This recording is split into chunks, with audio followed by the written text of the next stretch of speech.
প্রিয় ছাত্ররা, আমি শ্যামল স্যার তোমাদের ক্লাস 10-এর ধাতুবিদ্যার পরের অংশটা নিয়ে হাজির হয়েছি। আগে আমি তোমাদের ধাতুবিদ্যার প্রথম অংশটা নিয়ে আলোচনা করেছিলাম, আজকে দ্বিতীয় অংশটা নিয়ে আলোচনা করছি। তো আজকে আমি যে টপিকস নিয়ে আলোচনা করব সেটা হলো জারণ বিজারণের ইলেকট্রনীয় সংজ্ঞা, থার্মিট পদ্ধতি এবং সক্রিয়তা শ্রেণী। ক্লাসটা খুব ভালো করে দেখবে, একদম শেষ অবধি দেখবে। ক্লাসটা খুবই ইম্পর্টেন্ট তোমাদের এবারের মাধ্যমিক পরীক্ষার ক্ষেত্রে। তো চলো শুরু করা যাক আজকের ক্লাস, ধাতুবিদ্যার পরের অংশ। তো প্রথমেই আমরা পড়ব জারণ বিজারণের ইলেকট্রনীয় সংজ্ঞা। তো প্রথমে আমরা জারণ পড়ি। জারণ, তোমরা এইটে জারণের সংজ্ঞা বিজারণের সংজ্ঞা পড়েছিলে অক্সিজেন বা হাইড্রোজেনের সংযোগ বা বিজারণের বিয়োজনের পদ্ধতির মাধ্যমে। কিন্তু এখন ইলেকট্রনীয় সংজ্ঞা যেটা, সেটা খুব ইম্পর্টেন্ট, এখন থেকে তোমাদের সেটা লাগবে। তো জারণ কাকে বলে? যে প্রক্রিয়ায় বা যে পদ্ধতিতে কোনো পরমাণু, অণু বা আয়ন থেকে ইলেকট্রন বেরিয়ে যায় বা বর্জিত হয় তাকে জারণ বলে। আমি আবার বলছি, যে পদ্ধতিতে বা যে প্রক্রিয়ায় কোনো পরমাণু, আয়ন বা অণু থেকে ইলেকট্রন অপসারিত হয় বা বেরিয়ে যায় বা বর্জিত হয় তাকে বলা হয় জারণ। ওকে, এক কথায় জারণ মানে ইলেকট্রন বেরিয়ে যাওয়া। তো উদাহরণ দিই, জিনিসটা ক্লিয়ার হবে। তো আমি তোমাদের সংজ্ঞায় বলেছি পরমাণু বা আয়ন থেকে ইলেকট্রন বেরিয়ে গেলে জারণ হয়। তো প্রথমে আমি পরমাণু থেকে ইলেকট্রন বেরিয়ে যায় তার ক্ষেত্রে জারণের উদাহরণ দিচ্ছি। তো প্রথমে পরমাণু থেকে ইলেকট্রন বেরিয়ে যায়। পরমাণু, মনে করো সোডিয়াম, এর থেকে একটা ইলেকট্রন বেরিয়ে গেল, তাহলে কি হবে? Na+। এটা ঠিক একই রকম ভাবে ক্যালসিয়াম, এর থেকে দুটো ইলেকট্রন বেরিয়ে গেল, Ca++। এগুলো হচ্ছে পরমাণুর জারণ। পরমাণুর জারণ কে দেখো, সোডিয়াম থেকে একটা ইলেকট্রন বেরিয়ে গেছে, এই ইলেকট্রনটা এই পাশে তোমরা প্লাস করে দিতে পারো, এটাও এর পাশে প্লাস করে দিতে পারো। তাহলে এটা হচ্ছে পরমাণুর জারণের উদাহরণ। খুব ভালো করে খেয়াল করে, পরীক্ষায় যায় পরমাণুর জারণের উদাহরণ। এবার আয়নের জারণের উদাহরণ। Ion, ion, cation. ক্যাটায়নের জারণ, মনে করো আয়রন 2+, এর থেকে একটা ইলেকট্রন বেরিয়ে যাচ্ছে, তাহলে তৈরি হবে আয়রন 3+। ক্লিয়ার ব্যাপারটা? ঠিক একই রকম ভাবে মনে করো কপার +1, এর থেকে একটা ইলেকট্রন বেরিয়ে গেল, তাহলে হবে কপার +2। দেখো এটা অলরেডি আয়ন রয়েছে, এখান থেকে ইলেকট্রন বেরিয়ে গেছে। ক্লিয়ার ব্যাপারটা? তাহলে এটা জারণ হয়েছে, আয়নের জারণ। ক্লিয়ার? আয়ন থেকে ইলেকট্রন বেরিয়ে গেছে। তো দেখো আমরা জারণ এর ইলেকট্রনীয় সংজ্ঞা পড়লাম। প্রথমে পরমাণু থেকে ইলেকট্রন বেরিয়ে যাওয়া পড়লাম, তারপরে আয়ন থেকে ইলেকট্রন বেরিয়ে যাওয়া পড়লাম। ক্লিয়ার ব্যাপারটা? তো এরপরে আমরা বিজারণ পড়ব। বিজারণ কাকে বলে?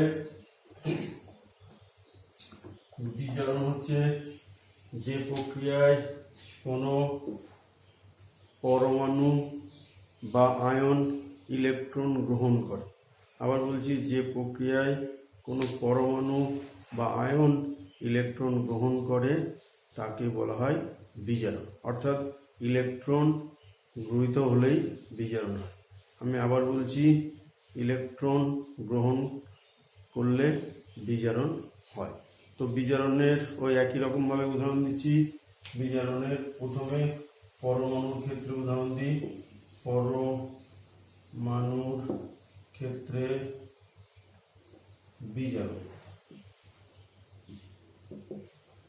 সে মনে করো ক্লোরিন একটা পরমাণু, সে একটা ইলেকট্রন গ্রহণ করলো, করে তৈরি করলো Cl মাইনাস, একটা পরমাণু হলো।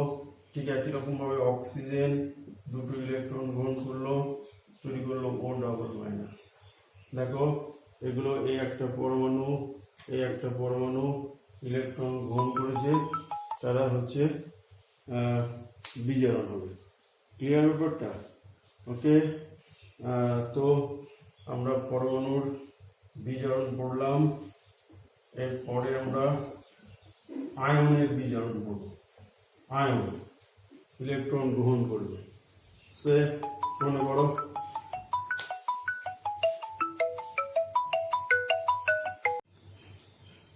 তো পরমাণুর ক্ষেত্রে আমরা বিজারণটা পড়লাম, এবার আয়নের ক্ষেত্রে বিজারণ পড়ব। আয়ন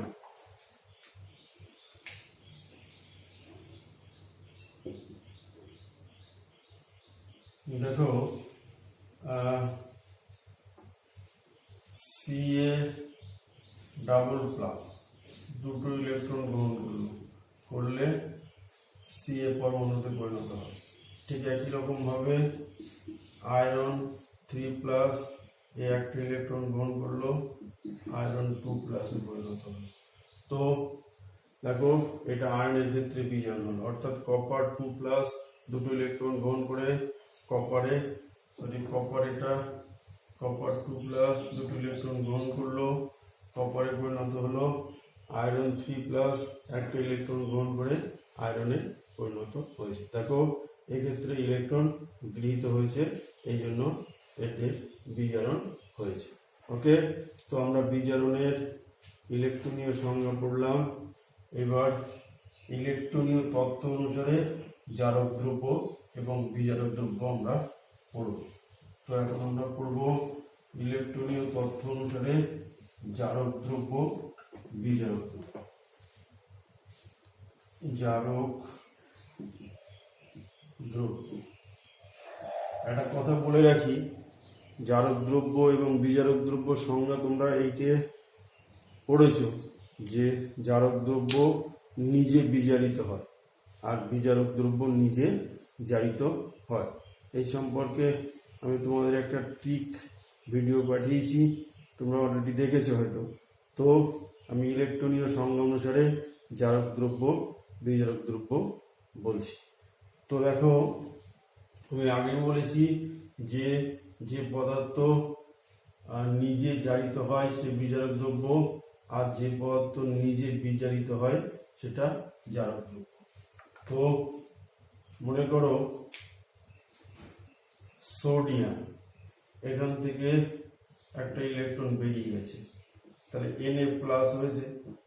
তো সোডিয়ামের কি হয়েছে?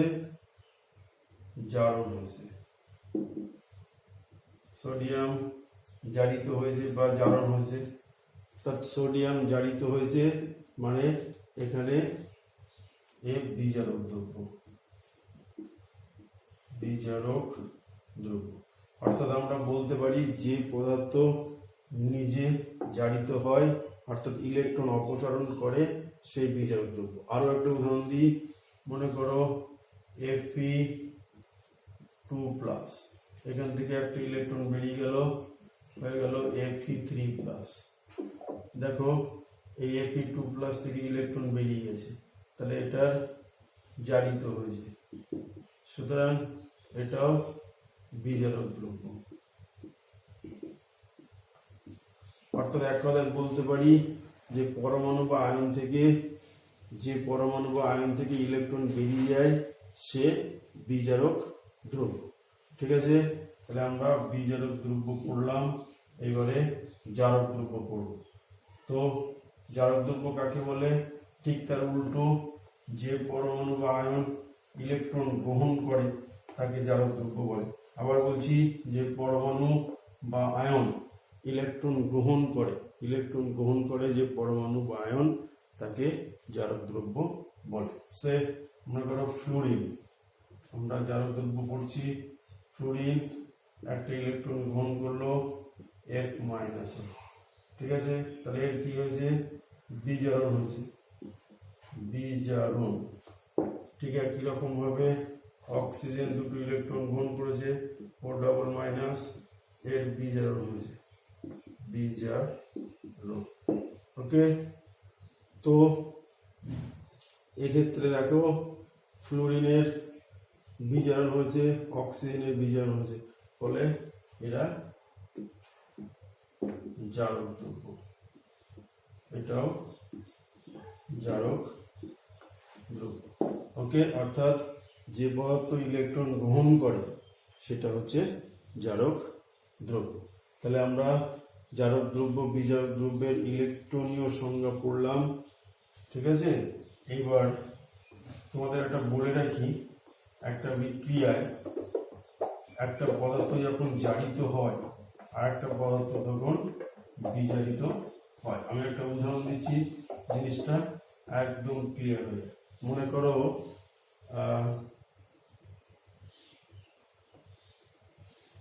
Zn প্লাস Cu2 প্লাস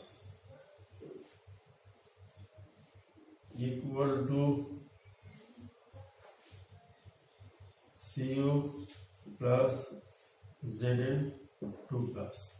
দেখো এখানে জিঙ্ক থেকে দেখো ইলেকট্রন বেরিয়ে গেছে, অর্থাৎ এর জারণ হয়েছে, আর কপার ইলেকট্রন গ্রহণ করেছে, এটা বিজারণ হয়েছে।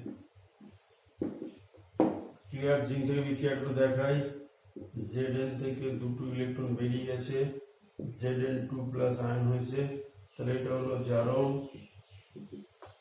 আর কপার 2 প্লাস দুটো ইলেকট্রন গ্রহণ করে কপারে পরিণত হয়েছে, এটা হলো বিজারণ। ক্লিয়ার? এই বিক্রিয়াটা এইটা যোগ করে দিয়েছি আমরা, 1 নম্বর এবং 2 নম্বর যোগ করে এটা পেয়েছি। ক্লিয়ার ব্যাপারটা? তাহলে এইটা জারণ হয়েছে, ফলে কি হয়েছে, এটা বিজারক দ্রব্য, বিজারক দ্রব্য, ঠিক আছে। আর এটা বিজারণ হয়েছে মানে এটা জারক দ্রব্য। ওকে, ক্লিয়ার ব্যাপারটা? তো তোমাদের আমরা জারক দ্রব্য বিজারক দ্রব্য ইলেকট্রনীয় সংজ্ঞা আমরা পড়লাম, উদাহরণ দিলাম। এরপরে আমরা যেটা পড়ব সেটা হচ্ছে অক্সিজেনের সংযোগে জারণ আর হাইড্রোজেনের অপসারণে বিজারণ, যেটা তোমরা আগের ক্লাসে পড়েছিলে, সেটা জাস্ট আমি একটা উদাহরণের মাধ্যমে তোমাদের দেখাচ্ছি। ক্লিয়ার ব্যাপারটা? তাহলে জিনিসটা একদম ক্লিয়ার হয়ে যাবে। মনে করো হাইড্রোজেন প্লাস এই 2H2 তৈরি হয়। তো এখানে দেখো হাইড্রোজেনের সঙ্গে অক্সিজেন যুক্ত হয়েছে, ফলে হাইড্রোজেনের জারণ হয়েছে, ঠিক আছে। এটা জারিত হয়েছে। ক্লিয়ার? জারিত হয়, ঠিক আছে। তো এটা অক্সিজেনের সংযোগে জারণ। ওকে, তো তোমাদের আরো একটা উদাহরণ দিচ্ছি, দেখো উদাহরণটা তোমাদের মনে করো H2 প্লাস অক্সিজেন বাদেও অন্যান্য তড়িৎ মৌলর সংযোগে জারণ হয়। দেখো ক্লোরিন যুক্ত হয়েছে, এটা জারণ হয়েছে।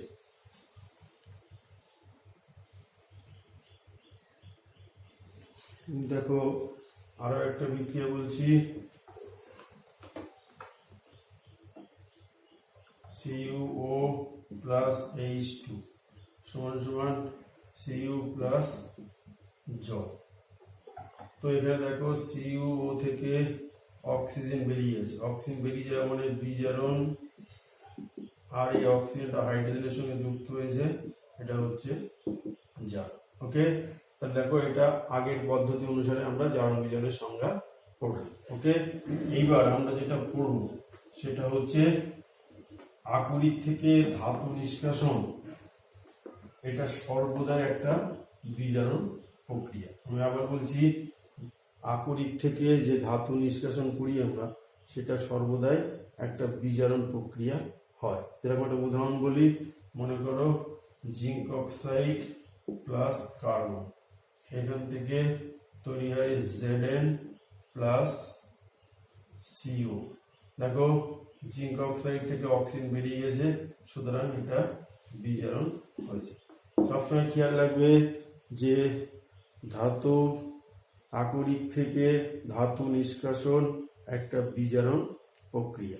ওকে, তো এখন আমরা যেটা পড়ব সেটা হচ্ছে থার্মিট পদ্ধতি। থার্মিট পদ্ধতি খুব ইম্পর্টেন্ট তোমাদের এবার পরীক্ষার ক্ষেত্রে। থার্মিট পদ্ধতি, এই যে থার্মিট পদ্ধতি, এমন অনেক মৌল রয়েছে যাদের অক্সাইডগুলো উচ্চ গলনাঙ্ক বিশিষ্ট। আয়রন, ক্রোমিয়াম, ম্যাঙ্গানিজ, এই সমস্ত মৌলগুলোর অক্সাইড অর্থাৎ উচ্চ গলনাঙ্ক বিশিষ্ট হয়, 2000-এরও বেশি এদের গলনাঙ্ক হয়। এবং এই সমস্ত অক্সাইডগুলো কার্বন বিজারণ পদ্ধতিতে বা শত বিজারণ পদ্ধতিতে এদের থেকে ধাতুগুলো নিষ্কাশন করা যায় না, কারণ এদের অক্সিজেনের প্রতি তীব্র আসক্তি থাকে, যেরকম ferric oxide, manganese oxide, chromium oxide ইত্যাদি। তো এই সমস্ত ধাতব অক্সাইড থেকে ধাতুগুলোকে নিষ্কাশন করার জন্য অ্যালুমিনিয়াম, তড়িৎ রাসায়নিক শ্রেণীতে অ্যালুমিনিয়াম উপরের দিকে থাকে, এই তড়িৎ রাসায়নিক শ্রেণীতে ওই অ্যালুমিনিয়াম ধাতু যুক্ত করা হয়, কারণ অ্যালুমিনিয়ামের অক্সিজেনের প্রতি আসক্তি এই সমস্ত মৌলগুলোর তুলনায় বেশি হয়। ফলে কি হয়, অ্যালুমিনিয়াম এই সমস্ত ধাতুর অক্সাইড থেকে অক্সিজেনকে অপসারিত করে ওই ধাতুগুলোকে নিষ্কাশন করে। দেখায় এই পদ্ধতিকে বলা হয় থার্মিট পদ্ধতি। আবার বলছি, অ্যালুমিনিয়াম ধাতু যোগ করে ক্রোমিয়াম, ম্যাঙ্গানিজ বা আয়রনের অক্সাইড থেকে যথাক্রমে ক্রোমিয়াম, ম্যাঙ্গানিজ এবং আয়রন ধাতু নিষ্কাশন করার পদ্ধতিকে বলা হয় থার্মিট পদ্ধতি, গোল্ডস্মিথ থার্মিট পদ্ধতি। ওকে, তো দেখাই উদাহরণ। মনে করো Fe2O3, এর সঙ্গে আমরা অ্যালুমিনিয়াম যোগ করলে কি হবে, Al2O3 হবে, এখানে দুটো অ্যালুমিনিয়াম দিতে হবে আর তৈরি হবে আয়রন Fe। তো দুটো অ্যালুমিনিয়াম, অক্সিজেন আছে, এখানে 2 দিলাম, দুটো আয়রন রয়েছে, তো এখানে দুটো অ্যালুমিনিয়াম, তিনটে অক্সিজেন, দুটো আয়রন। দেখো এখানে ফেরিক অক্সাইড সঙ্গে অ্যালুমিনিয়াম যোগ করা হয়েছে, যোগ করে অ্যালুমিনিয়াম ফেরিক অক্সাইড থেকে অক্সিজেন নিয়ে অ্যালুমিনিয়ামে পরিণত হয়েছে এবং আয়রন ধাতু নিষ্কাশিত হয়েছে। এই আয়রনটাকে উচ্চ উষ্ণতায় গলিত অবস্থায় রেল লাইনের পার্টির ফাটল সরাতে ব্যবহার করা হয়। এখন আমরা যেটা পড়ব সেটা হচ্ছে thermite mixture. Very very important. আর একটা 3 ভাগ ফেরিক অক্সাইড এর 3 ভাগ এবং 1 ভাগ অ্যালুমিনিয়ামের মিশ্রণকে 1 ভাগ অ্যালুমিনিয়াম এর মিশ্রণকে বলা হয় থার্মিট মিক্সচার। আমি আবার বলছি, থার্মিট মিক্সচার কাকে বলে? 3 আয়তন ফেরিক অক্সাইড, 3 আয়তন